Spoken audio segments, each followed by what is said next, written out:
Bis Cina mewah dan canggih, bis timnas Indonesia kelas ekonomi, bak Metro Mini. Perlakuan Cina kepada timnas Indonesia menjadi sorotan netizen. Hal itu karena timnas Indonesia diberi jemputan bak Metro Mini yang berbanding jauh dengan bis timnas Cina. Mempersulit tim tamunya. Jadi ya kita juga jadi tuan rumah harus baik-baik, tapi jangan baik-baik saja. Kalau kita dikerjain di luar negeri, ya kita kerjain lagi di sini. Cina banyak maunya, ingin disambut meriah saat tiba di Indonesia. Pelatih Cina minta disambut dengan barongsai di Bandara Soekarno-Hatta.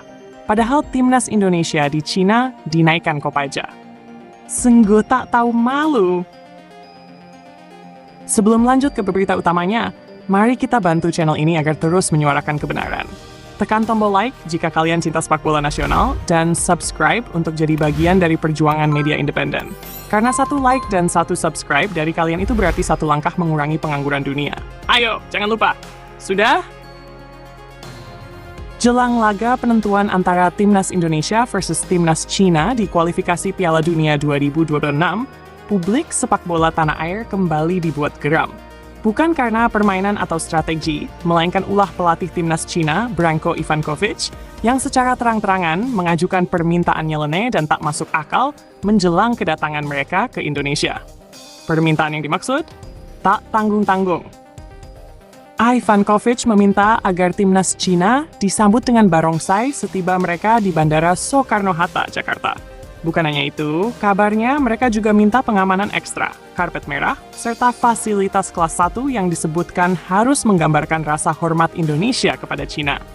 Permintaan ini sontak menuai kontroversi dan sindiran keras dari netizen Indonesia. Bukan tanpa sebab. Pasalnya, pada pertemuan sebelumnya tanggal 15 Oktober 2024, ketika timnas Indonesia bertandang ke Cina, mereka malah mendapat perlakuan yang sangat jauh dari kata ramah, bahkan cenderung merendahkan. Timnas Indonesia diperlakukan tak layak di Cina.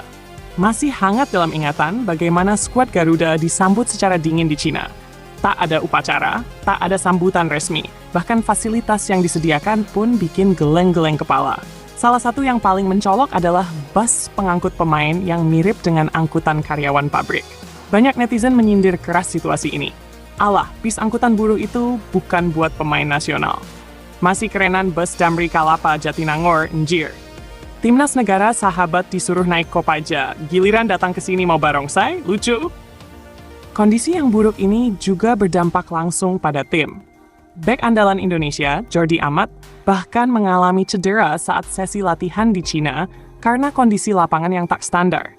Hal ini sempat membuat pelatih saat itu, Shin Tae-yong, naik pitam sebelum akhirnya digantikan oleh Patrick Kluivert.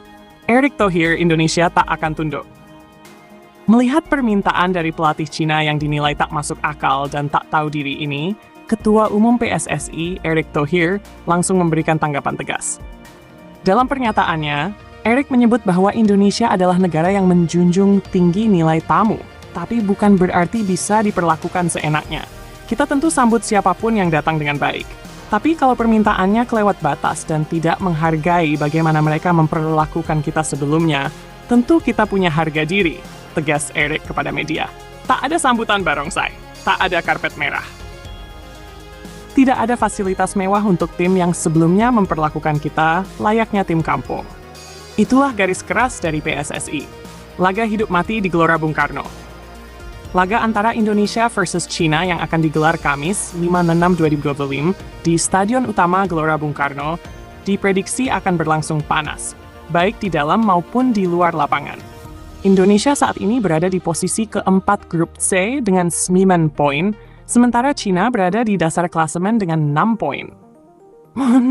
Ini artinya, jika Indonesia menang, peluang untuk melaju ke babak berikutnya makin terbuka lebar. Namun di balik itu, emosi para pemain dan supporter pun kini memanas, menyusul kontroversi sambutan barongsai yang diminta Cina. Netizen Indonesia bereaksi, "Lucu Cina!" Media sosial langsung dipenuhi oleh sindiran dan meme yang menohok Cina. Berikut beberapa komentar netizen yang viral.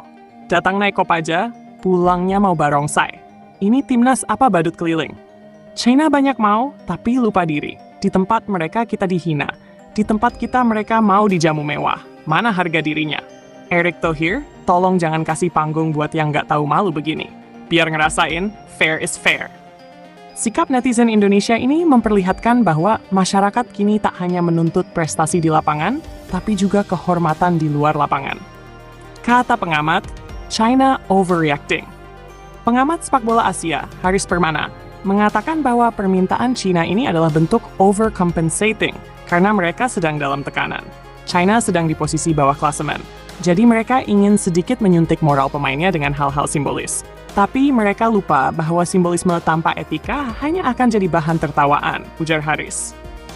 Kesimpulan, Indonesia tak akan tunduk. Pertandingan antara Indonesia dan China nanti bukan hanya sekadar laga sepak bola. Ini juga menjadi panggung bagi harga diri bangsa. Setelah dilecehkan di kandang lawan, kini Indonesia punya kesempatan untuk menunjukkan kelasnya, baik di lapangan maupun dalam menyambut tamu. Namun sambutan bukan berarti tunduk, hormat bukan berarti harus merendah, dan sportivitas harus berjalan dua arah. Jika China ingin disambut hangat, mereka harus belajar dulu bagaimana cara menghargai tamunya. Sampai saat itu datang, jangan harap ada barongsai di Soekarno-Hatta. Yang ada, mungkin cuma keheningan dan peluit akhir pertandingan yang membungkam. Timnas Indonesia jalani latihan intens di Bali, siap hadapi China dan Jepang di kualifikasi Piala Dunia 2026. Gianyar Bali, tim nasional Indonesia tengah memasuki fase krusial dalam perjuangan mereka di kualifikasi Piala Dunia 2026.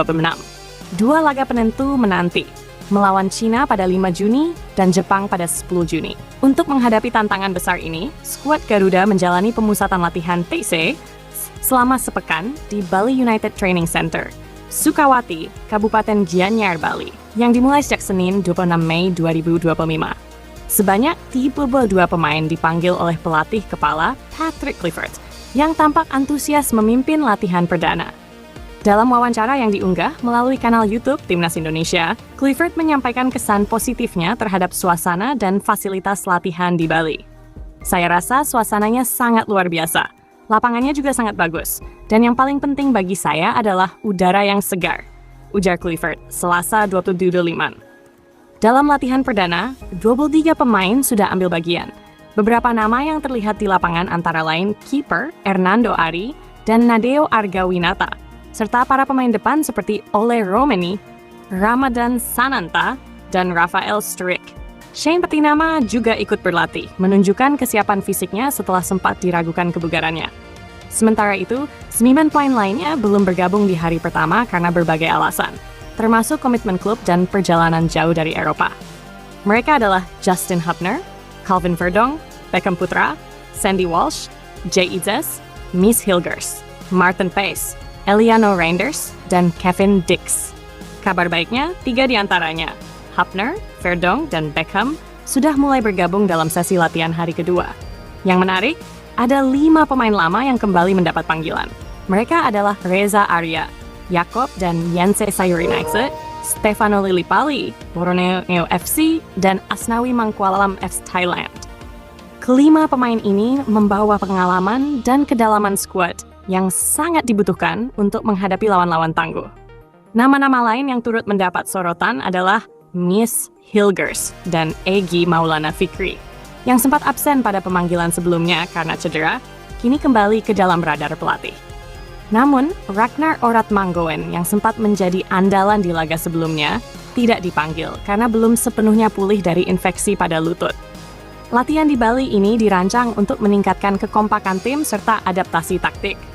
Terutama karena 2 laga mendatang bisa menjadi penentu sejarah bagi sepak bola Indonesia. Kemenangan atas China akan membuka jalan lebar menuju babak berikutnya. Namun Jepang tetap menjadi rintangan terberat di grup. PSSI dan tim pelatih berharap atmosfer Bali yang lebih tenang dan udara segar bisa membantu pemain fokus dan memaksimalkan persiapan. Selain itu, pilihan lokasi juga mempertimbangkan kedekatannya dengan cuaca dan iklim